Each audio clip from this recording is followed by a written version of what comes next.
Jokes विनोद video शेवटपर्यंत बघा आणि लाईक करा. आज सकाळी 7 वाजता बॉसला व्हॉट्सअपवर मेसेज टाईप करतच होतो की तिकडून मेसेज आला, काहीही टाईप कर, ऑफिसला यावंच लागेल. झंप्या आणि गंप्या बॉर्डरवर जातात. झंप्या अंगावर मच्छरदाणी घेतो. गंप्या, अरे हे काय, बुलेट प्रूफ जॅकेटऐवजी हे काय घेतलंस तू? झंप्या, अरे यार डोंट वरी, ज्यातून एक ढास आत घुसू शकत नाही त्यातून गोळी कशी शिरणार आत? मॅनेजमेंटच्या विद्यार्थ्याने एका मुलीला किस केले. मुलगीने रागाने हे काय आहे असं विचारलं. मुलगा डायरेक्ट, मार्केटिंग आहे. मुलगी, त्या मुलाच्या कानचलीत वाजवते. मुलगा, हे काय? रागानं मुलगी, कस्टमर फीडबॅक आहे. एका माणसाकडे 2 गाया असतात पण त्यातील एकच गाय दूध देत असते. असं का सांगा बरं? कारण दुसरी गाय गोगलगाय असते म्हणून. एकदा एक माणूस त्याच्या कुत्र्याला बिस्किट दाखवून म्हणतो, टेक टॉमी टेक. आणि मग काय, टॉमी भिंतीला जाऊन टेकतो. सूरज, आपण चेसचा गेम खेळूया का? नीरज, थांब, मी स्पोर्ट शूज घालून येतो. प्रत्येक भारतीय स्त्री ही आपल्या जीवनात राणी लक्ष्मीबाई असते. कारण लग्नाच्या आधी ती राणी असते, लग्नानंतर लक्ष्मी बनते आणि मूल झाल्यानंतर राब राब राबणारी बाई बनते. गण्या, वर आकाशात नेहमी पाऊस पडत असतो का? अजित, नाही. गण्या, मग विमानातून उडी मारताना लोक नेहमी छत्री का उघडतात?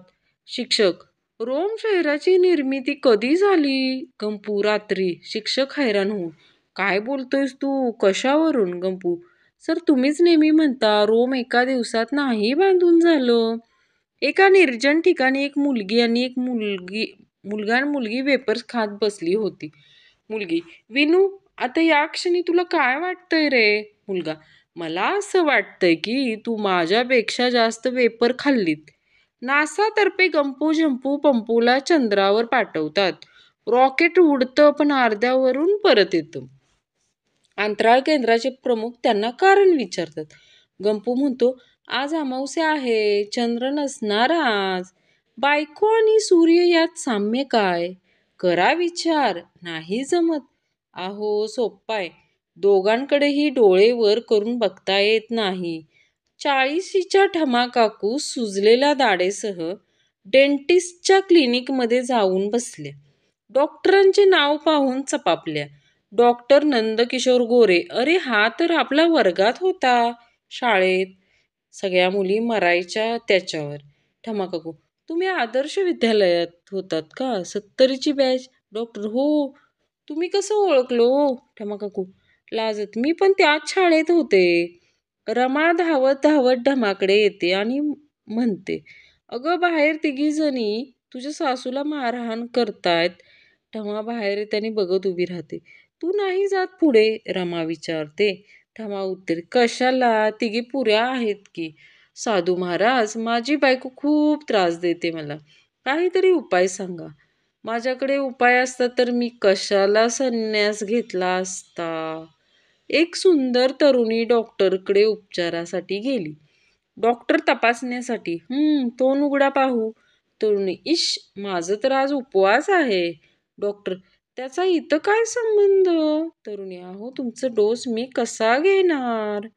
बबडी, अरे देवा, काय हे, आज उद्यानात एवढी कागद कसली पडली आहेत? बंड्या, अगं काल पालिकेने निवेदन नाही का वाटली, उद्यानात कचरा करू नये म्हणून, त्याच निवेदनाची कागद आहेत ते. मुलींच्या वसतिगृहात दुसऱ्या मजल्यावरच्या रूममध्ये राहणाऱ्या मालाने बंबखान्याला फोन केला. हॅलो, मी गर्ल्स हॉस्टेलमधून मिस माला जवळकर बोलते. एक तरुणकीने शिडीने वर यायचा प्रयत्न करतोय. पलीकडून आवाज आला, अहो हे फायर ब्रिगेड आहे, तुम्ही पोलीस स्टेशनला फोन करा. माला म्हणाली, मी बरोबर फोन केला आहे, त्याची शिडी का नाही माझ्या खिडकीपर्यंत पोचत नाहीये, थोडी कमी पडते. एक पेशंट बायकोबरोबर डॉक्टरकडे जाते. डॉक्टर, या झोपेच्या गोळ्या घ्या. पेशंटची बायको, या कधी द्यायच्या? डॉक्टर, नाही, या तुम्ही घ्यायच्या, म्हणजे शांत झोपू शकतील ते. आपली चूक असताना जो माफी मागतो तो प्रामाणिक असतो. आपली चूक आहे की नाही हे माहीत नसताना जो माफी मागतो तो शहाणा असतो आणि आपली चूक नसतानाही माफी मागतो तो असतो नवरा. एका सरकारी ऑफिसात अकाउंटंट पदासाठी भरती सुरू होती. मुलाखत घेणाऱ्याने विचारलं, 2 अधिक 2 किती?